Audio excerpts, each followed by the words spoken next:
시청자 여러분 안녕하십니까? 금요일 아침 뉴스 퍼레이드 이상목입니다. 오늘 국회에서는 윤석열 대통령이 거부권을 행사해서 다시 국회로 돌아온 이른바 쌍특검법 등에 대해서 재표결이 이루어집니다. 국민의힘은 당정 갈등 국면 속에 혹시라도 이탈표가 나올지 촉각을 곤두세우고 있습니다. 일단 한동훈 대표는 부결시키는 게 맞다면서 표단속에 나섰습니다. 첫 소식 이태희 기자입니다. 더불어민주당은 도이치모터스 주가 조작 등 여러 의혹을 받는 김건희 여사가 기소조차 안 돼 특검법이 필요하다고 주장해 왔습니다. 대한민국의 모든 권력은 김건희가 아니라 국민으로부터 나옵니다. 더 이상 김건희 왕국에 부역하지 말고 특검법 처리에 협조하기 바랍니다. 윤석열 대통령은 김 여사 특검법에 거부권을 행사했는데 오늘 국회 본회의에서 해병대원 특검법, 지역화폐법 개정안과 함께 재표결이 이루어집니다. 이들 법안이 다시 국회 문턱을 넘으려면 재적의원 과반 출석에 출석의원 3분의 2 이상이 찬성해야 합니다.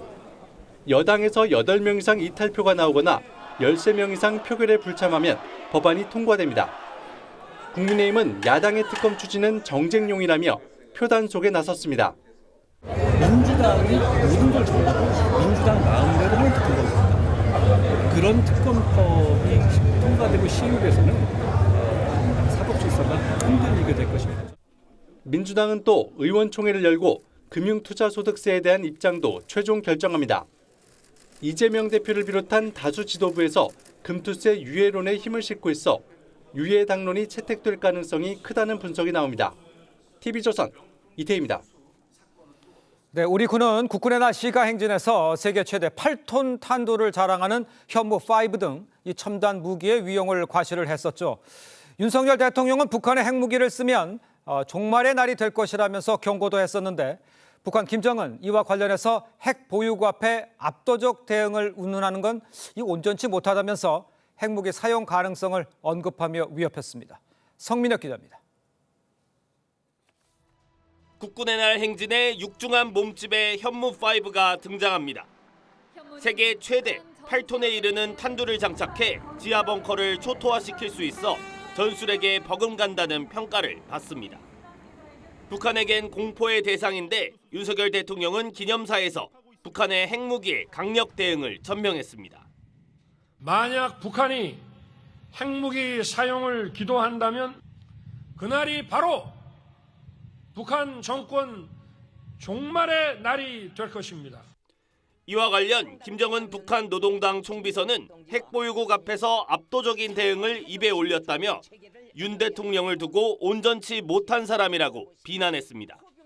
또 경고를 무시하고 공화국의 주권을 침해하는 무력 사용을 기도한다면 핵무기를 포함한 모든 공격력을 사용할 것이라고 위협했습니다.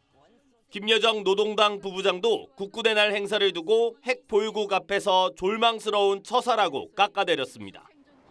북한은 오늘도 오물 풍선을 띄웠습니다.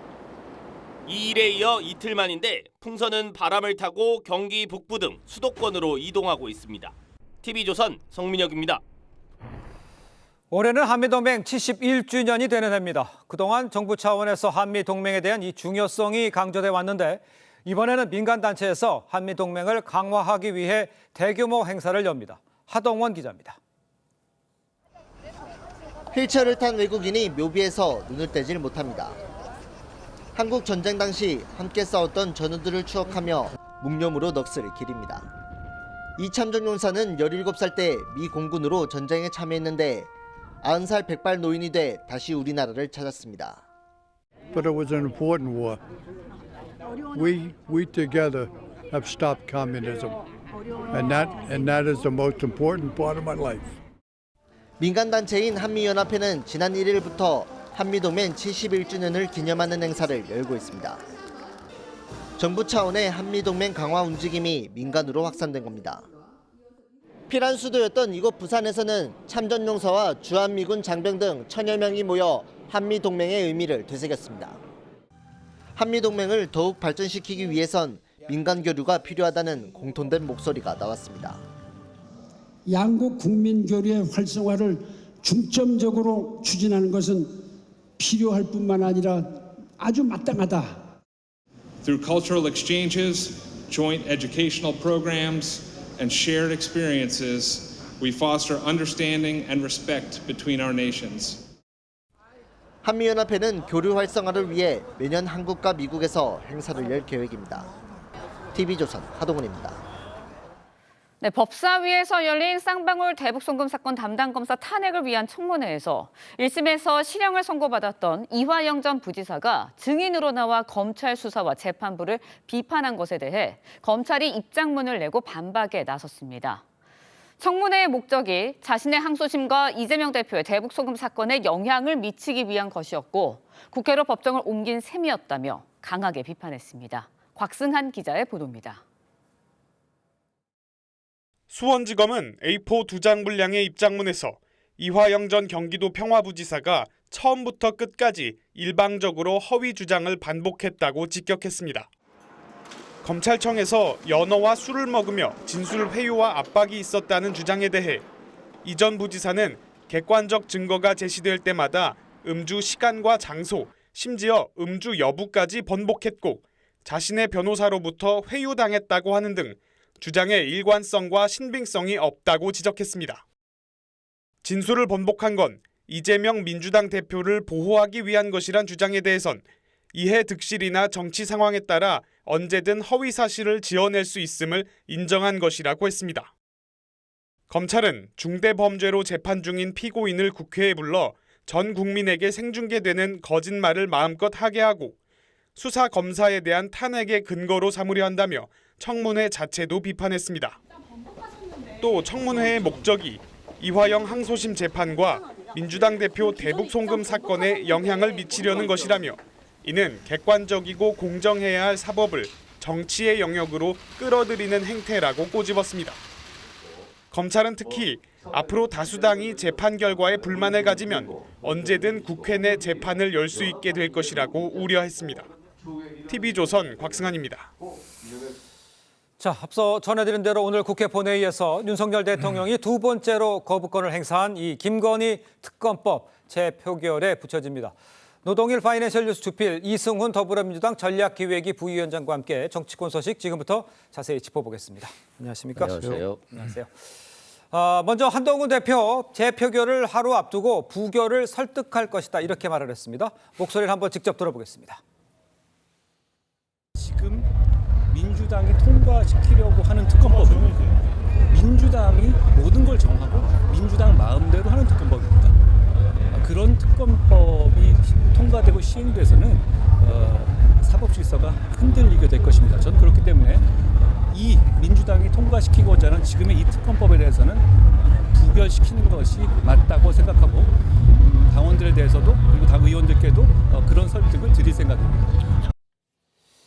일단 전체적으로만 보면 한동훈 대표는 이 대통령실과 각을 세우는 모습이다 이렇게 이야기를 할 수 있지 않을까요? 그런 상황에 이제 부결에 힘을 실은 상황입니다. 오늘 재표결에서 여당에서 8표 이상 이탈표가 나온다면 이 가결이 되는 이런 상황이죠. 얼마나 나올지 이게 좀 관심이 쏠리고 있는데 교수님 보시기에는 어떻습니까? 글쎄요, 뭐 속단할 수는 없지만 네. 부결되지 않겠습니까? 지금 말씀하신 대로 뭐 저 친한 친윤 이른바 뭐 갈등이 있고 네네. 거기다 한동훈 대표도 어려움에 처해 있는 상황이지만 한동훈 대표도 공개적으로 부결에 힘을 실겠다, 설득하겠다 이렇게 얘기 나오는 거 아니겠습니까? 그리고 8명 이상의 여당에서 이제 찬성을 해야 되고 또는 이제 불출석하면 이제 그 가결표가 줄어드는 그런 상황인데 그런 상황을 만약에 연출한다, 만약에 가결된다. 그러면 그 후폭풍을 여권 전체에서 감당할 수 있을까요?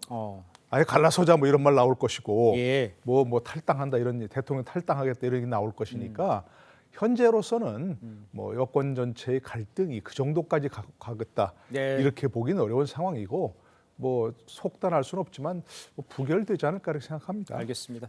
부결 쪽에 무게를 두시는 것 같습니다. 일단 오늘 재표결에 들어간 이 특검법 최근 논란이 된 이 공천 개입 의혹도 지금 포함이 되어 있고요.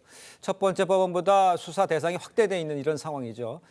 그렇다면 민주당 오늘 또다시 특검법 부결된다면 또 재발의할 뭐 이런 상황입니까? 네, 재발의에 들어가긴 할 건데요. 계속해서 재발의와 거부가 된다라고 한다면 계속 반복되는 상황이죠. 예, 국민들께서는 굉장히 피로감도 느끼고 굉장히 혼란스러울 거라고 생각됩니다. 그래서 민주당 입장에서는 이번에 10월 국정감사에서 김건희 여사와 관련한 모든 의혹들에 대해서 좀 국민들에게 정확히 궁금증을 해소시켜 줄 수 있는 그런 제대로 된 질의 그리고 그 제대로 된 답변을 좀 받아내야 되겠다. 그리고 그걸 토대로 해서 다시 재표결에 들어가시고 할 건지에 대한 좀 고민을 해야 될 것 같고요.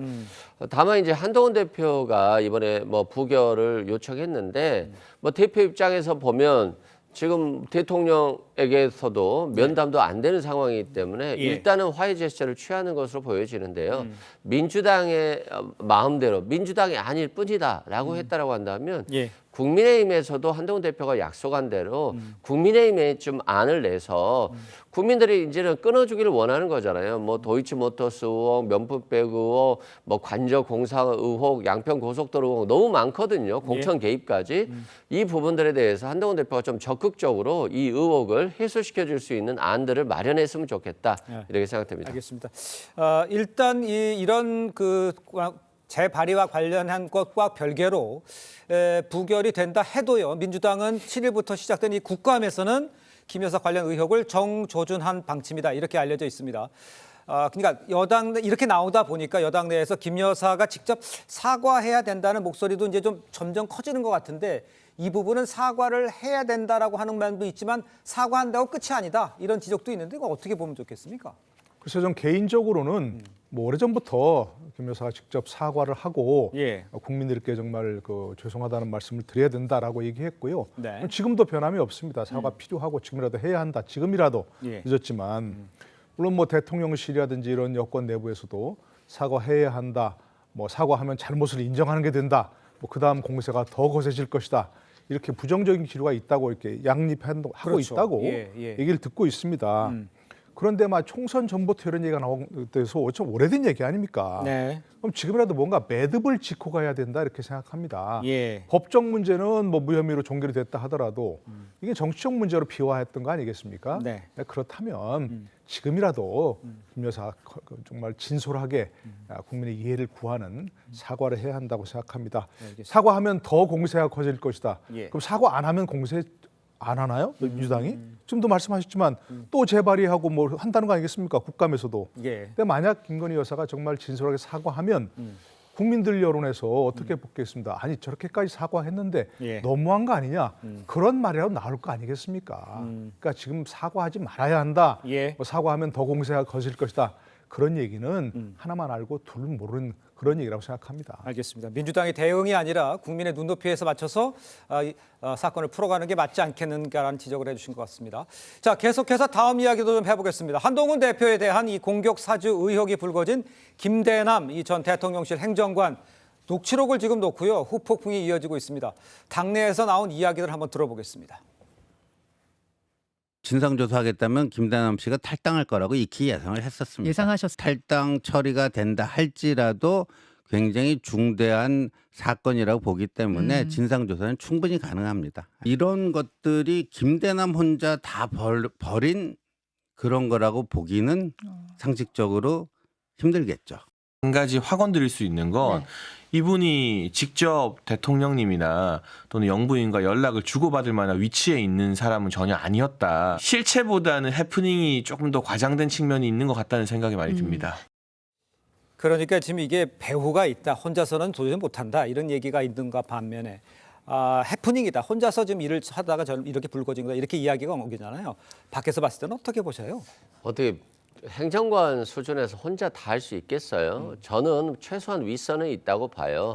한동훈 대표에 대해서 굉장히 공격적으로 하지 않았습니까? 특히 김건희 여사의 문자 익십 논란이 되면서 한동훈 대표가 이런 사람이다. 대통령 부인의 문자까지 씹는 사람이기 때문에 대표가 되면 안 된다. 이런 공격까지 있었잖아요. 그런데 이제 이건 허위 사실이었거든요. 뭐냐면 한동훈 대표가 국민의힘에서 여론조사를 돌리는데 한동훈 대표 대 이재명 대표의 어떤 총선 관계였기 때문에 당연히 여론조사가 한동훈 대표에 대한 개인적인 부분도 있을 수 있는 건데 네. 이걸 갖다가 마치 개인적으로 횡령한 것처럼 얘기를 하고 이게 서울의 신문이라고 하는 아니 서울의 소리라고 하는 곳을 예. 통해서 전파가 되지 않았습니까? 그러니까요. 특히 이명수 기자 같은 경우는 서울의 소리로서 김건희 여사와의 7시간 녹취록 때문에 굉장히 곤혹을 치렀었는데 이 분과 대화할 정도의 수준의 이 김대남 씨가 대통령실 행정관이었다는 것 자체가 예. 국민의 입장에서 보면 참 참담하고요. 이분이 3억 원이라 받는 어떤 상금 감사로 갔다는 것 자체가 굉장히 국민들 입장에서는 부적절하고 잘못됐다. 따라서 대통령실에서 뭐 이것에 대한 지적을 떠나서 사퇴 요구를 하는 게 맞지 않나 싶습니다. 알겠습니다. 낙하산 논란에 관련해서는 잠시 뒤에 다시 한번 제가 여쭤볼 거고요. 일단 대통령실도 윤 대통령 부부는 이 김대남 전 행정관과 친분이 없다. 이렇게 이야기를 일축을 해버렸죠. 그런데 한 대표는 무관하더라도 진상조사는 해야 된다. 물러서지 않고 있습니다. 한 대표의 대응은 어떻게 보십니까? 이 대응은. 글쎄요. 이 변호사가 제가 할 얘기를 다 해가지고 언제 더 할 얘기가 마땅치 않은데 예. 이런 일이 벌어지면 가장 화를 내고 이른바 경노해야 될 사람이 누굽니까? 대통령 아닙니까? 예. 아니 대통령실에 근무했던 사람이 친분이 있느냐 없느냐 뭐 개인적으로 접촉할 수 있느냐 없느냐 그걸 떠나서 예. 어떻게 저렇게 이른바 반대 진영에 있던 그리고 지금 김건희 여사 녹취록 공개로서 국정 초반부터 아주 지금 국정을 혼란스럽게 만든 사람하고 예. 저런 얘기를 하느냐 당장 진상조사를 하고 적절한 조치를 취해라 라는 지시를 해야 되는데 왜 이런 일 가지고 자꾸 문제를 삼는 이렇게 하는 건 말이 안 되는 얘기 아니겠습니까? 예. 가장 경노해야 될 게 예. 화를 내야 할 게 대통령실이고 대통령이라고 생각이 드는데 예. 이거 즉각 진상조사하고 적절한 조치를 취하라고 짐이라도 해야 될 것 같고요. 예. 글쎄 뭐 개인적인 친분이 김건희 여사와 있는 것 같지는 않습니다. 개인적으로 녹취를 들어봐도. 녹취 내용에는 그런 건 없더라고요. 그러니까요. 예. 한동훈 치면 김 여사 좋아할 거야. 그건 본인 생각이지. 김 여사가 이렇게 요구했다든가 나한테 지시했다든가 관여했다든가 그런 얘기는 없으니까 네네. 본인 생각인 건 맞습니다. 예. 그런데 전당대회 국면을 돌아보면 그 김대남 씨가 한 얘기가 그대로 나왔잖아요. 한동훈 대표를 공격하면서 그러니까요. 너 여론조사 당비 들여서 뭐 개인 조사했다면서요라고 원희룡 후보가 공격했잖아요. 네. 그리고 그런 얘기가 계속 나왔었고 그러니까 김대남 씨 혼자서 이거 한 것 같지는 않다는 그런 생각이 들 수밖에 없고 예. 이명수 씨와 이렇게 이명수 기자와 서울의 소리와 이렇게 친밀한 관계를 유지했다? 저 이해가 도저히 안 되는 거죠. 이분이 정치적 감각이 있는 건지 아니면 이거 아까 얘기한 대로 지금 국정을 혼란스럽게 만든 게 한두 번이 아니잖아요. 네네네. 그리고 이른바 명품백 사건도 서울의 소리가 배후에 있었던 것이고 예. 그런데 이렇게 친밀하게 하면서 자당 대표를 공격해달라? 이런 얘기를 한다? 이런 얘기가 혼자 뭐 3급 행정관이 할 수 있을까? 이런 얘기는 말이 안 되니까 예. 저는 여권 전체가 이 문제에 대한 진상조사를 하고 적절한 조치를 요구하는 게 바람직하다고 생각합니다. 그러니까 국민의힘을 나왔어도 이건 진상조사는 해야 된다라고 보시는 거고. 당연히 그때 있었던 일이 왜 이런 일이 벌어졌을까? 예. 그런 건 당연히 조사를 해야 되겠죠. 그거 하나 더 여쭤볼게요. 이 공격 사주 이 부분과는 별개로 지금 이 낙하산 인사에 대한 논란이 있잖아요. 지금 이 권력을 잡았기 때문에 뭐 낙하산 인사 이런 지적이 있는데 이건 내려놔야 된다고 생각하십니까? 지금 이 상황에서? 뭐 여야를 막론하고 정권 예. 잡으면 다 그런 걸 하는 건 마찬가지인데 예. 이런 일이 벌어지고 이런 무리가 일어나면 네네. 그에 대한 정치적 책임을 지고 당연히 예. 거취를 표명하는 게 일반적인 거 아니겠습니까? 예. 만약 그걸 하지 않고 이건 서로 무관한 일이야. 그러니까 나는 감사직 계속 할 거야. 라고 한다면 왜 이런 일을 벌였는지 정말 이분이 예. 정치에 입문해서는 안 되는 사람이라는 걸 다시 한번 그걸로 증명하는 거죠. 알겠습니다. 자, 다음 소식 짚어보겠습니다. 이재명 대표가요, 불법 대북 송금 의혹과 관련해서 담당 재판부를 바꿔달라 이 법원에 요청했다고 합니다. 이화영 전 부지사에게 중형을 선고한 재판부를 피하려는 의도다. 변호사시니까 이거 보면은 바꿔줄 수는 있는지 이런 의도는 뭡니까? 재판부를 바꾸려는. 일단은 좀 걱정이 될 거라고 봐요. 누구 입장에서 말씀하시죠? 이재명 대표 입장에서는 예. 이화영 전 부지사에 대해서 중형을 선고했고 예. 특히 대북 송금과 관련해서 유죄 판결을 선고했잖아요. 예. 그런 측면에서는 원래 뭐 피고인이 재판을 받을 때는 판사가 예단을 갖지 않기 위해서 그냥 예. 공소장 두세 장 갖고 재판을 하는 거거든요. 예. 그리고 나서 재판이 끝나갈 때쯤 판사가 실체를 파악하는 것인데 지금 이 재판부는 이화영 전 부지사에 대한 재판을 오랜 기간 했기 때문에 예. 유죄의 심증을 굉장히 많이 갖고 있을 수 있어요. 그래서 유죄 심증을 갖고 있기 때문에 교체하는 것이 맞다라고 저는 보고 있고요. 예. 또 특히 이 재판부가 어차피 저번에 이화영 전 부지사 재판하면서 인사이동을 연기 요청한 걸로 제가 알고 있거든요. 네네. 그렇다고 한다면 앞으로 이재명 대표에 대한 재판도 1, 2년 이상 시간이 걸릴 거라고 보는데 예. 어차피 인사이동이 될 거 다른 재판부에서 맞는 게 타당하지 않나 싶습니다. 받아들여질 것 같아 보이시나요?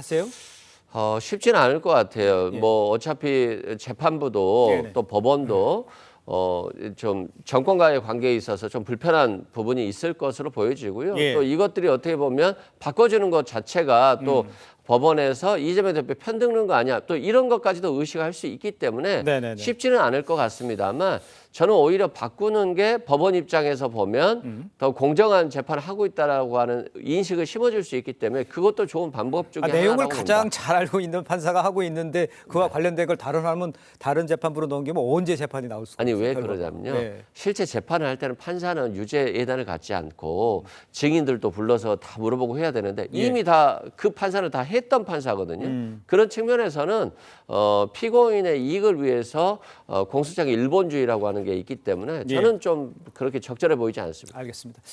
이런 가운데요. 민주당 이건태 의원이요. 공범의 유죄 선고에 관여한 법관을 재판에서 배제할 수 있게 하는 이런 형사소송법 개정안을 발의를 하겠다는 겁니다. 이 대표 재판부 회피와 관련해서 이런 움직임 때문에 이것까지도 발의를 하나 이런 생각을 하게 되는데요. 네, 전체적으로 이런 움직임을 민주당이 보이고 있는데 예. 이게 좀 하나만 알고 둘은 모르는 겁니다. 공범의 재판에 관여한 법관을 배척한다? 이재명 대표가 이화영 전 부지사와 공범이라는 걸 자백하는 겁니까? 그렇게 생각할 수 있겠네요. 아니 지금 이재명 대표의 재판은 대북 송금의 불법성 따지는 게 핵심이 아니에요. 그렇죠. 이미 그건 확정된 사실이고 예. 1심에서지만 그러면 이재명 대표의 재판의 핵심이 뭡니까? 이화영 전 부지사로부터 보고를 받았느냐, 지시를 했느냐. 예. 그래서 대북 불법 송금의 핵심 관계자 공범이냐가 지금 핵심인 거예요. 그렇죠. 대북 송금은 따질 필요가 별로 없어요. 근데 만약 새로운 재판부가 맞는다면 거기서부터 따져야 되는 거겠죠. 예. 예.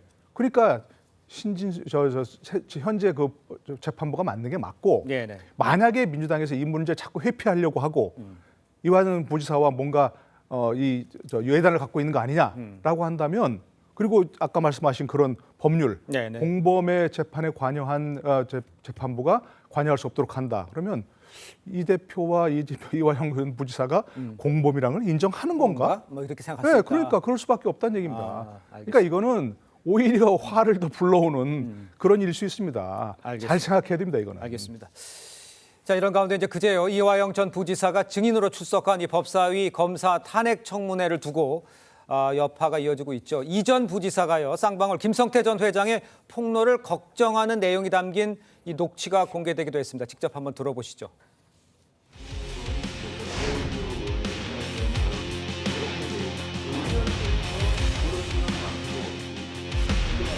서울구치소에서 대화한 녹음 파일이 있습니다. 한번 틀어보시죠. 광장이라고 하는 그 이전 일도 관련돼 있고 조정식 월급 기원도 많이 관련돼 있었는데 거기에 들어간 비용을 저희가 냈다. 이거는 변호인에게 은밀히 자신의 걱정을 토로하는 내용이고 신빙성이 매우 높습니다. 정치자금법 위반죄의 단서가 아주 구체적으로 나온 것이거든요.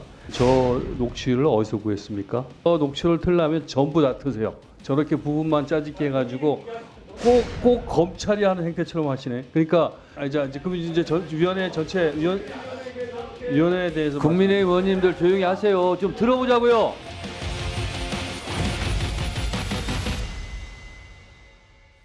자, 이 녹취록에요. 이 대표 조직 관리 비용을 쌍방울 김성태 회장이 댔다는 이 대목이 나오고 있는데 제가 그 녹취 내용을 하나하나 CG로 좀 확인해 보겠습니다. 이제 구치소 접견 녹취록에 그거보다 김성태가 폭로하겠다는 게 더 커요. 더 휘발성이 커요. 근데 그게 뭐냐? 이렇게 김용태 변호사가 되묻습니다. 그러면 이재명 지사의 재판을 도와주는 거예요. 이렇게 그러니까 변호사 대납 하고 알고 있는 것처럼 이야기를 해요. 그러니까 그거 뭐 대법관 어쩌고 이렇게 얘기하니까 그것 있고 또 2심 재판도 있어요. 그러니까 로비했다는 거 아니야? 그러니까 무죄 나올 때 그러니까 로비했다. 예, 변호사비 대납 얘기 나옵니다. 그 다음으로 바뀌면요. 법원이 로비했고 변호사비 대답했고 예. 이건 알고 있는 것처럼 얘기를 합니다. 그리고 뭐 구체적인 액수도 좀 나오고요. 그러니까 응응하고 이제 김용태 변호사가 답변을 하고 있는 거죠. 그러면서 지금 보시면 저희가 이 지사 그 조직을 관리할 수 있었잖아요. 광장이라고요. 이해찬 대표와 조정식 의원, 국회의원도 많이 관여되어 있는데 거기에 들어간 비용, 그러니까 야당 관리 비용 이런 것까지 언급한 것처럼 이제 대화 내용 녹취록에 나오는 거잖아요. 이걸 어떻게 이제 이해를 하면 되겠습니까? 글쎄요, 여러 가지 뭐 단순히 정치자금법 위반뿐만이 아니라 그러니까요. 이재명 대표와 또 민주당 전체에 관련된 그런 불법적 얘기도 굉장히 많이 있는 것 같습니다. 그런 게 단서가 될 수 있는 것이고요. 당연히 수사의 단서가 될 수 있는 것이고. 근데 뭐 또 항상 이런 얘기 나오면 또 짜깁기라고 얘기해서 뭐가 짜깁기란 얘기인지 잘 모르겠네요. 저기 지금 말하는 게 사실이 아니라는 것인지 아니면 녹취록 전체를 들어보면 나중에 가서 저런 얘기, 내가 그런 얘기 했지만 부인하겠다. 사실이 아니다. 라고 얘기하려는 것인지 그거 잘 모르겠네요. 그러니까 저렇게 나온 얘기가 본인이 얘기한 게 맞는 건지 틀린 건지 그리고 그 얘기한 게 사실인지 아닌지 그걸 먼저 얘기해야지 뭐 짜깁기 했다고만 얘기하면 저게 좀 그 사실이 아닌 게 되는 건 아니잖아요. 예, 알겠습니다. 지금 뭐 내용 쭉 보셨습니다만 그 법원 로비, 변호사비, 그다음에 야당 로비 뭐 이런 게 다 나오잖아요. 내용 자체에 대해서는 어떻게 생각하시는지 또 이 청문회에 대해서는 어떻게 생각하시는지 좀 말씀해 주세요. 일단은 저 내용 자체의 신빙성에 대해서는 참 의문이 있어요. 무슨 말인지 녹취인데요? 네, 녹취에도 별로 저는 이해가 좀 안 되는 게 변호사비 대납 의혹에 대해서 검찰이 2년 이상 수사를 했습니다만 무혐의 처분을 최근에 했었거든요. 제 기억으로. 그렇다고 한다면 저게 허위 과장된 얘기인데 왜 저 과장된 얘기를 했을까? 뭐 자신을 좀 적극적으로 보호해라. 그렇지 않으면 이재명 대표에 문제가 있겠다라고 하는 뭐 얘기를 하고 싶은 건지는 잘 모르겠어요. 그래서 저 녹취록 접견의 내용에 대해서는 좀 이해할 수가 없고요. 또 저런 내용들이 이제 너무 공개되는 세상이잖아요. 그러니까 앞으로 저렇게 무작정 공개되는 것들이 언론에 미치는 영향에 대해서 굉장히 잘못된 방향으로 갈 수 있겠다 이런 생각이 들고요. 뭐 아마도 뭐 저것들을 국민의힘에서 고발한다고 한다면 또 뭐 수사가 시작될 것으로 보여지는데요. 정권 3년 차에 아직도 저렇게 이제 수사 관련 얘기들로만 국회에서 한 부분에 대해서는 저는 좀 안타깝게 생각되고 이화영 전 부지사가 국회에 나와서 저런 얘기를 한다고 해서 뭐 특별하게 무슨 이재명 대표에게 도움이 되겠어요. 이화영 전 부지사도 나오고 또 검사도 나와서 서로 간에 진술에 있어서 회유 압박이 있었고 허위 진술이 있었느냐 없었느냐와 관련해서 논의가 됐다라고 한다면 저 청문회장이 굉장히 좋은 역할을 했을 수도 있는데 그렇지 못했기 때문에 저는 좀 아쉬웠다 이렇게 말씀드립니다. 그 청문회가 좀 그 민주당에도 큰 도움이 안 됐다 이렇게 좀 해석을 하시는 것 같은데 일단 그거는 어떻게 보십니까? 재판정을 국회로 끌어들이는 모습입니다. 그러니까 재판이 진행 중인 상황인데 국회에서 이게 재판정이 열리는 것 같은 분위기예요. 글쎄요, 저도 저런 게 무슨 의미가 있는지 잘 이해가 안 돼요. 뭐 지지자들한테는 저런 것이 뭐 저 이재명 대표라든지 이화영 전 부지사는 문제가 없어, 무죄야. 라는 확신을 강화해 주겠지만 저런 말 안 듣더라도 이미 다 그렇게 생각하고 있는 거 아니겠습니까? 근데 저런 얘기를 이화영 전 부지사가 재판에서 했을 거 아닙니까? 안 했을 리는 없는 거고. 근데 본인이 회유를 받아서 허위 진술을 했고 그 허위 진술이 유죄의 증거가 됐다? 그거 아니잖아요. 허위 진술했다가 번복했잖아요. 진술을. 그래도 유죄가 나왔습니다. 재판에서는 검사가 유죄를 증거를 댈 것이고 피고인과 변호인이 부인할 것이고 그걸 보고서 그 공방을 보고서 재판부 제3자인 법관이 판단한 거 아니겠습니까? 근데 거기서 유죄가 나왔는데 저렇게 국회에 나와서 혼잣말을 얘기하는 것은 아무런 의미가 없는 것이고 글쎄 뭐 본인들에게는 좀 위로가 되는지 모르겠습니다만 그런 건 정말 시간 낭비, 국정 낭비라고밖에 볼 수 없는 거죠. 알겠습니다. 자, 오늘 두 분 말씀은 여기까지 듣겠습니다. 고맙습니다. 네, 고려아연과 영품 MBK 간의 이 경영권 분쟁에서 오늘이 사실상 분수령이 될 전망입니다. 고려아연이 약 3조 원을 들여서 자사주 공개 매수에 나선 가운데 MBK 측이 매수가를 더 올려서 반격할 가능성도 점쳐집니다. 투자자들이 어떤 편의 손을 들어줄지에 관심이 쏠립니다. 김예나 기자입니다. 고려아연 최대 주주가 된 영품과 MBK 파트너스. 공개 매수가 성공적으로 끝나면 실질적인 경영권을 갖게 됩니다. 경영 비전을 가지고 있는 전문 경영인 체제로 가는 게 맞겠다. 거기에 MBK가 동의를 했고 이에 맞선 고려아연 최윤범 회장은 경영권을 지키기 위해 3조 1,000억 원을 들여 자사주를 사들이겠다고 했습니다. 고려아연이 최대 15.5%, 사모펀드 베인캐피털이 최대 2.5%를 사들여 18%의 지분을 매수한다는 겁니다.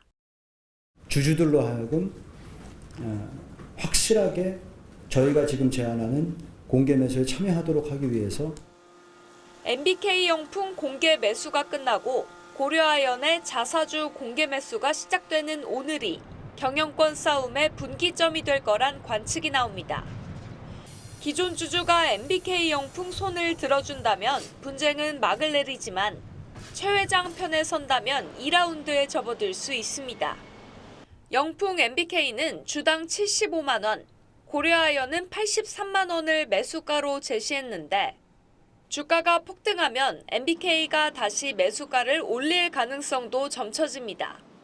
업계에선 오후 3시쯤 승부가 갈릴 것으로 보고 있습니다. TV조선 김윤아입니다. 네, 시민단체가 홍명보 국가대표팀 감독 선임 과정에서 문제가 있었는지 감사해온 이 문체부 감사관을 이 경찰에 고발을 했습니다. 네, 관련 내용 최진영 변호사, 이승훈 변호사와 함께 자세히 짚어보도록 하겠습니다. 네, 안녕하세요. 네, 안녕하십니까. 자, 문체부의 이 감사 중간 발표 내용과 관련한 발언을 먼저 듣고 내용을 이어가도록 하겠습니다. 국가대표팀 감독 선임 과정에 있어서 규정 및 절차를 위반한 점이 첫째, 규정상 감독 추천 권한이 없는 둘째, 면접 과정이 불투명하고 불공정했습니다.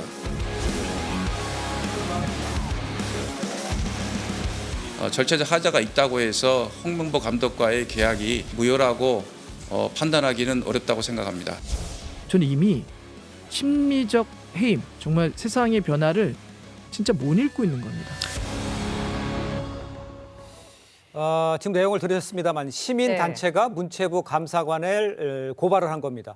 왜 고발을 한 겁니까? 그렇습니다. 말씀대로 한 시민단체가 어제 종로에 있는 서울경찰청에 지금 말씀하신 것처럼 그 문화체육장 그 관광부의 최현중 감사관을 직무유기 혐의로 지금 고발했는데요. 이유는 한 3가지 정도 되는 것 같습니다. 첫 번째가 감독 선임 절차에 위반이 있었다.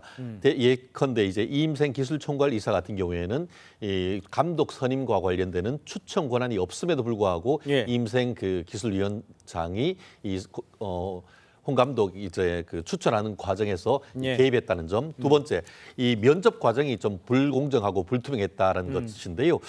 특히 뭐 다른 사람들 같은 경우에는 여러 명이서 이제 같이 인터뷰를 하고 참관인도 있었는데 이번 케이스 같은 경우에는 참관인 없이 단독 인터뷰를 하고 그렇게 면접 진행 중에 우리 축구 감독 해주십시오. 그런 제안을 했다라는 점. 그리고 마지막으로 이사회 최종적인 결의 과정에서 이것이 이사들이 다 모여서 실질적으로 논의를 해서 결정을 해야 되는데 그러한 절차를 없이 서면으로 결의했다는 점. 이런 부분에 있어서 결국 절차에 위반이 있는데 어떤 특혜는 없었고 거기다가 그 계약 자체가 무효라고 판단하기는 어렵다라고 한 것이 결국은 어떻게 보면 솜방망이 감사에 의한 것이고 그런 것이 형법상 직무유기에 이르렀다라는 고발인 것 같은데 경찰의 어떤 조사 결과의 귀추가 주목되는 것 같습니다. 그렇군요. 네, 시민단체들에서도 이제 공분을 좀 사고 있는 것 같은데 대한축구협회 측에서는 홍 감독 선정 과정에 특혜 없었다 이렇게 한결같이 주장을 하고 있습니다.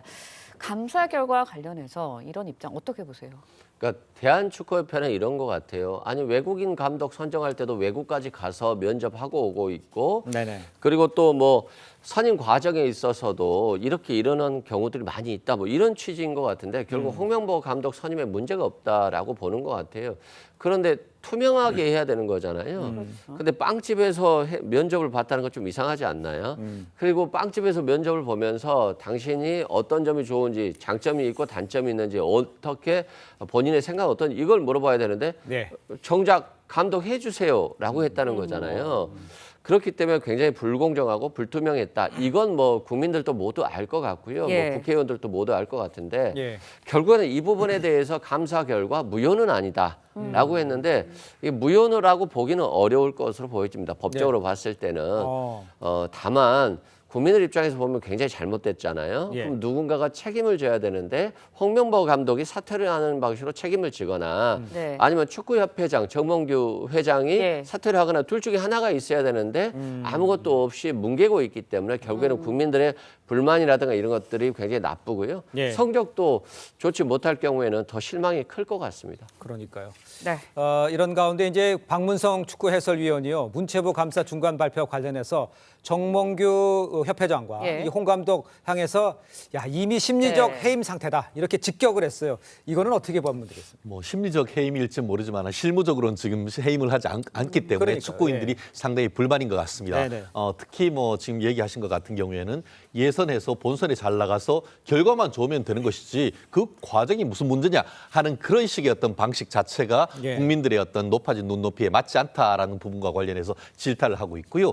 더불어서 지금 그 정몽규 축구협회 회장이나 홍명보 축구감독 대표팀 임생 기술위원장 같은 경우에 특정 어떤 대학교 출신으로서 지나치게 한 어떤 학벌 측면에서의 어떤 몰아주기, 밀어주기 아닌가 하는 그런 국민의 의혹도 있지 않습니까? 물론 있죠. 그렇기 때문에 그런 점에 있어서 국민들의 눈높이에 맞는지 정말 그 절차가 공정한지에 대한 의문을 많이 제기를 하고 있습니다. 물론 뭐 꽁 잡는 게 매라고 최종적으로 결과가 좋으면 이 모든 것이 해소될 것이다라고 지금 많은 지금 축구협회에서는 생각하고 있는 것 같은데 국민들은 그런 것도 중요하지만 그 과정 속에서 공정과 상식에 맞기를 바라는 어떤 국민들의 어떤 생각이 상당히 달라졌다는 점도 축구협회가 명심해야 될 부분인가 아닌가 생각합니다. 네, 근데 축구 대표팀 이런 사태, 감독 사태에 대해서 결국은 이제 영향을 받는 건 선수들의 경기력이 아닐까 여기에 대한 염려가 있는데 당장 오는 11일부터 북중미 월드컵 3차 예선이 시작이 됩니다. 여기에 대해서도 많은 우려가 있어요. 어떻게 보세요? 그러니까 집안이 시끄러우면 결과가 안 좋을 수 있잖아요. 그러니까요. 걱정이 되는데 뭐 10일 요르단과 15일 이라크와의 이런 경기가 있거든요. 거기에 대해서 좀 집중을 해야 되는데 이렇게 혼란스러워서 좀 어려울 것 같고 그래서 스포츠 팬들도 굉장히 걱정하고 있습니다. 특히 저번에 팔레스타인과의 경기에서 저는 좀 충격을 받았거든요. 팔레스타인 같은 경우는 지금 전쟁을 치르고 있는 나라인데 그럼에도 불구하고 절전을 치렀다는 점에서 또 손흥민 선수가 굉장히 좀 몸이 안 좋다고 해요. 출전이 어려울 수 있기 때문에 결국에는 홍명보 감독의 2차 시험전이 아니 될까 싶습니다. 알겠습니다. 자, 오늘 말씀은 여기까지 듣겠습니다. 고맙습니다. 고맙습니다.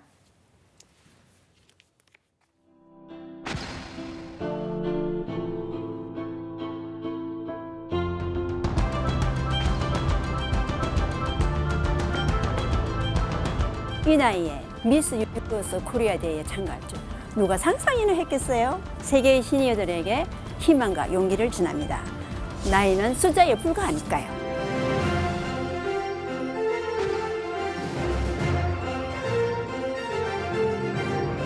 착각은 12번 베스트 드레서상을 수상하셨습니다.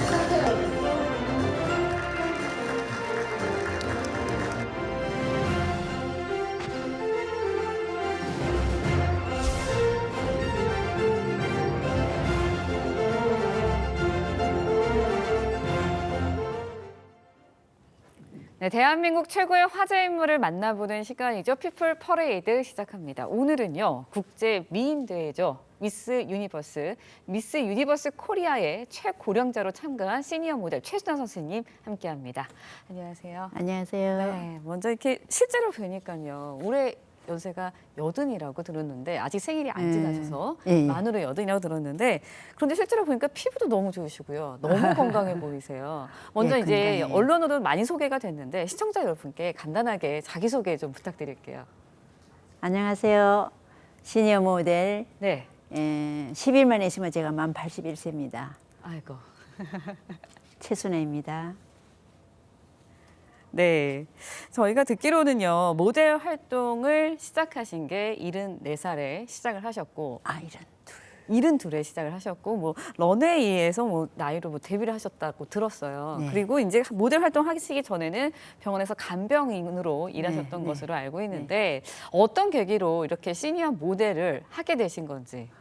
제가 경제적인 어려움이 굉장히 좀 컸었어요. 그 어려움 때문에 간병을 나갔는데 네. 그 간병하는 도중에 제가 보는 네. 환자가 저보고 모델하면 참 멋있겠다 그랬거든요. 그랬는데 그때는 제가 그냥 남의 빚을 갚느라고 형편없었어요. 그러니까 형편없었는데 그 말을 해서 저도 놀랐고 제가 또 어릴 때부터 굉장히 그 모델이나 영화배우나 여기에 그냥 아주 너무 좋아하고 그냥 빠져 살았어요. 근데 이제 결혼하고 사니까 다 잊어버렸죠. 근데 그분이 그 말씀 하시는데 제가 맞아 나의 꿈이야. 내 소시절 어린 시절 내 꿈이고 나 그거 하고 싶어서 그때 생각이 이제 이렇게 확 살아난 거죠. 네. 그래서 제가 막 그냥 너무 알아보려고 애쓰다가 네. 나중에 알게 돼가 바로 등록했죠 학원에. 학원에 등록하시면서 그러면서 모델 일을 시작하게 예, 되셨다 이런 말씀이신데 그럼 젊으셨을 때는 모델 일을 활동하신 게 전혀 없으셨던 거네요 경력이. 그렇죠. 제가 젊었을 때는 예. 모델이라는 게 지금처럼 이렇지 않았어요. 거의 없었어요. 특별한 사람만 서울에서만 하고 저는 또 마산에 있었으니까 어려웠죠 그런 게. 네, 알겠습니다. 그런데 이제 최근에 미스 유니버스 코리아 대회에 참가를 하셔서 베스트 드레서상을 받으셨습니다. 근데 보통 미인 대회다라면은 젊은이들이 많이 참가를 하잖아요. 그리고 제가 듣기로도 지난해까지만 해도 28살까지 나이 제한이 있었다고 해요. 근데 올해는 나이 제한이 풀렸다고 하는데 어떤 계기로 이렇게 도전하게 되신 거예요? 나이 제한이 없어지니까 굉장히 반가웠죠. 그리고 이제 항상 저와 이렇게 가깝게 지내던 정말 저의 후원자 한 분이 계십니다. 그분이 이게 나이 제한이 없으니까 한번 해봐라. 그래서 이런 정말 기적 같은 일이죠. 그렇죠. 어찌 유니버스가 이런 일이 다 있냐. 그래서 우리 두 사람이 저는 과연 이 젊은이들하고 같이 할 수 있을까 이런 생각도 들었지만은 처음부터 꼭 가야겠다 하는 마음이 확 들었어요. 우리 제 매니저인 양 대표님이 좀 더 이제 제한테 기운을 넣었죠. 해봐야 된다, 해보세요. 그래서 저도 이제 이 기회를 잃으면 안 되겠다. 제가 나이가 80인데 지금 이 기회를 잃어버리면은 이제 뭐 영원히 잊어버리는 거죠. 그래서 기회를 잡고 가자. 한번 해보자. 알겠습니다. 그러고 시작하게 된 거죠. 네, 그러면 이제 동료들이, 그러니까 대회 참가 같은 동료들이나 주변 지인들이 어떤 반응을 보이셨을지도 굉장히 궁금하거든요. 놀랬죠. 네, 놀래고. 80 노인이 나올 줄 꿈에도 몰랐지. 네. 놀래고 저보고 제가 이제 건강하니까 네. 건강하고 멋있고 할머니 같지가 않다. 그래서 정말 선생님 같이 늙고 싶습니다. 다들 저같이 늙고 싶다는 말을 많이 했죠. 네, 저도 그런 마음입니다. 그러니까. 그래서 제가 굉장히 기분이 좋고 내가 정말 잘 나왔다. 뭐 이건 되고 안 되고 뭐 문제가 아니고 이 80 노인이 나왔을 때는 다음번에도 나를 보면은 저분 나갔으니까 나도 나가야지 하고 용기를 얻고 다른 많은 분들이 나오지 않을까 그래 생각하고 그렇게 나오게 되면 앞으로 유니버스에서 좋은 일이 있을 것이라고 생각이 됩니다. 네, 알겠습니다. 그렇다 보니까 국내에서뿐만이 아니라 해외 언론들도 선생님을 굉장히 주목을 하고 있습니다. CNN 같은 외신들도 선생님의 사연을 소개하고 있거든요. 네. 어떤 생각이 드셨나요? 너무 영광이죠. 제가 생각지도 못했는데 정말 온 세계에 알려져서 제가 몸은 여기 있는데 저는 이제 세계를 막 돌아다니는 거죠. 그래서 제가 세계 무대에 나가기를 굉장히 꿈꿨어요. 근데 제가 나이가 많으니까 그 얘기를 못했죠. 나 혼자만 가지고 있고 나 혼자만 어떤 내 계획, 내 상상. 난 세계 무대에 나가고 싶어.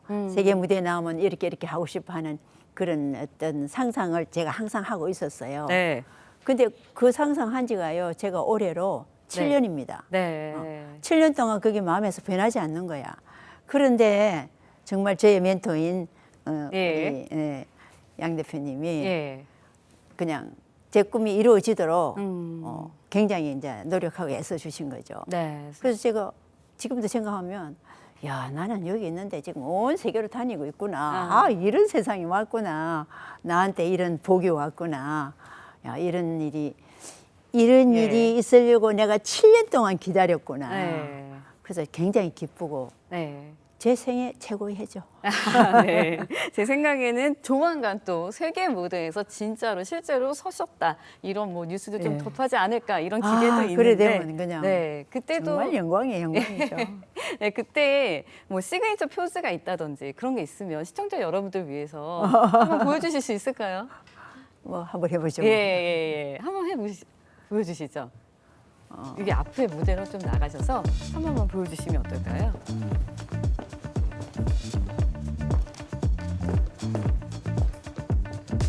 여기? 예. 생방송으로 지금 시청자 여러분께서 우리 최순아 선생님의 네, 시그니처 포즈 보고 계십니다.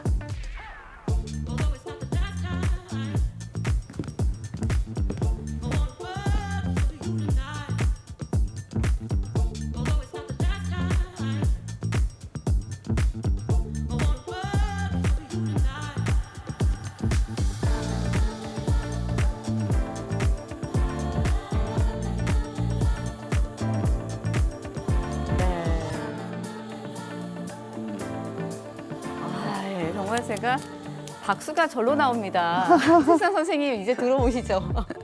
저희가 질문할 것들도 너무 많아서요. 지금 보니까 힐 막 신으셨는데 전혀 흔들림도 없으시고 정말 꼿꼿하게 고든 자세로 이렇게 멋지게 워킹해 주시는 분께 굉장히 카메라 신기해요. 앞이라서 네. 엄청 떨려요. 떨리신다고 말씀을 하시지만 얼마나 그동안 노력을 하시고 훈련을 해오셨는지 이게 절로 느껴지는 그런 포즈이지 않았나라는 생각이 듭니다. 패션 감각도 굉장히 뛰어나신 것 같은데 패션 옷 잘 입는 법 잠깐 소개해 주시면 어떤 게 있을까요? 제가 굉장히 관심이 많아요. 네. 제가 이제 유튜브에 그 외국 모델들의 그 패션쇼를 많이 봅니다. 그 볼 때에 거기에 이제 의상들 그런 걸 보면서 이거 멋지다. 이제 제 눈에 딱 들어오는 게 있어요. 네. 그러면은 거기에서 이제 제가 하나를 골라서 조금 이제 수정하죠. 똑같이는 안 하고 자기에 맞도록 좀 수정해서 여태까지 그렇게 옷을 해서 입고 그 옷을 그대로 만들어주는 분이 계셨어요. 네. 예. 계셨는데 이제 그분이 좀 아프셔서 못 하시고 이제 다른 분이 해주시는데 이 옷도 이제 그렇게 한 거죠. 네. 굉장히 제가 의상에 관심이 많아요. 네, 알겠습니다.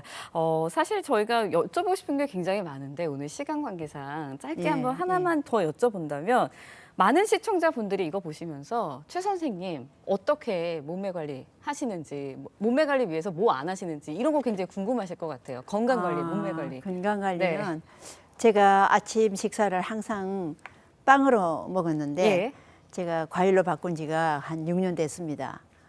사과, 당근, 계란. 이렇게 아침은 항상 그렇게 먹고요. 걷기 운동을 많이 합니다. 무슨 운동이요? 걷는 운동. 걷는 운동. 걷는 운동 할 때 그냥 설설 걷는 게 아니고 모델 워킹 비슷하게 그렇게 좀 제가 열심히 하고 집에서는 스트레칭 열심히 하고. 스트레칭이요? 그 두 가지예요. 네. 알겠습니다. 제가 오늘 최순아 선생님과 말씀 나눠보면서 정말 열심히 더 살아야겠다 이런 생각 많이 했는데요. 이걸 보시는 시청자 여러분들께서도 그런 같은 열정을 가지고 더 열심히 살아야겠다 이런 마음 가지실 것 같다라는 생각이 들었습니다. 오늘 여기까지 나와주셔서 말씀 나눠주셔서 고맙습니다. 감사합니다. 우크라이나가 미국산 장거리 미사일 에이테크스로 러시아 군사 장비를 공격했습니다. 정확한 공격 위치는 밝히지 않았지만 러시아 본토에 대한 공격일 경우 후폭풍이 만만치 않을 것으로 보입니다. 황정민 기자의 보도입니다. 사거리가 300km에 달하고 자탄을 이용해 목표 일대를 초토화시키는 미국산 장거리 미사일 에이테크스. 우크라이나가 에이테크스로 러시아군 레이더 시설을 공격했다고 발표했습니다. 구체적인 공격 위치는 공개하지 않았습니다. 미국 정부는 러시아와 서방 간 확전을 우려해 그동안 우크라이나가 자국산 에이테크스로 러시아 본토를 공격하는 걸 금지해왔습니다. агрессию против России со стороны любого неядерного государства, но с участием или при поддержке. 러시아 정부는 확전 가능성을 경고했습니다. 랴브로프 러시아 외무차관은 핵을 보유한 강대국들의 직접 충돌 가능성을 과소평가해선 안 된다고 말했습니다. 이런 가운데 우크라이나 동부전선 요충지 부흘레다르를 러시아군이 점령했다고 러시아 국방부가 밝혔습니다. 우크라이나 서부로 진격하는 데 필요한 주요 거점을 겨냥한 러시아 집중 공세에 우크라이나군이 결국 퇴각한 겁니다. Зазнавши чисельних втрат внаслідок тривалих боїв, противник не полишив спроб захопити Вугледар. 러시아는 주요 격전지 하르키우에 폭격을 퍼붓는 등 전방위 공세를 이어가고 있습니다. TV조선 황정민입니다. 네, 렌즈에 담긴 그 순간 그 의미를 짚어보는 시간이죠. 사진 기자가 선택한 아침의 한 장입니다. 오늘은 조선일보 사진부 이태경 기자와 함께합니다. 안녕하세요. 오늘 아침에 볼 사진 어떤 건가요? 네, 국내 곳곳에서 요즘 패션위크 행사가 열리고 있는데요. 화려한 런웨이의 모습 사진으로 만나보겠습니다. 부산에서 열린 대학 패션 페스티벌의 개막 패션쇼입니다. 대학 패션 페스티벌은 한 아세안 패션위크와 함께 열리는데요. 이번 패션쇼에는 부산 지역 9개 대학 패션 전공 학생들의 작품이 참가했습니다. 젊은 디자이너들의 패기와 개성을 담은 다양한 작품들이 선보였습니다. 네, 대학생 디자이너들의 실력도 만만치 않을 것 같은데요. 요즘 해외 패션위크에도 많은 관심을 끌고 있죠? 네, 그렇습니다.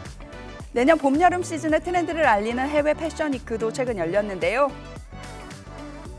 지난달 6일 뉴욕에서 시작해 런던, 밀라노를 거쳐 파리까지 이어진 일정이었습니다. 파리 행사는 패션위크의 꽃이라 불리는 만큼 볼거리가 풍성한 모습인데요. 낯익은 K-팝 스타들도 이 패션위크 행사장을 찾아 관심을 끌었습니다. 네, 런웨이의 모델처럼 당당하게 걷는 하루 보내시길 바라겠습니다. 지금까지 아침의 한 장이었습니다. 오늘 아침 공기가 쌀쌀합니다. 아침 기온 10도 안팎으로 예년 이맘때보다 기온이 낮은데요. 하지만 낮이 되면서 기온이 10도 이상 크게 오르겠습니다. 서울과 광주 25도로 일교차가 크게 벌어지겠습니다. 현재 비가 내린 후 지표면이 습한 가운데 밤사이 기온까지 낮아지면서 내륙에 짙은 안개가 낀 곳들이 많습니다. 교통안전에 각별히 유의하시기 바랍니다. 오늘 전국 하늘에 가끔 구름이 많겠고 오늘까지 영남 해안과 제주로는 바람이 강하게 불겠습니다. 또 해안가로는 높은 너울이 밀려오겠습니다. 오늘 한낮 기온 어제보다 1도에서 8도 정도 높겠습니다. 춘천 23도, 대전과 제주 24도 예상됩니다. 일요일에는 전국 곳곳에 비가 내리겠고 다음 주 초반에는 강원 영동과 남부지방에 비가 내리겠습니다. 오늘의 날씨 이나일입니다. 네, 이상으로 금요일 뉴스 퍼레이드 마칩니다. 네, 저희는 다음 주 월요일 아침 7시 30분에 다시 찾아뵙겠습니다. 시청해주신 여러분 고맙습니다.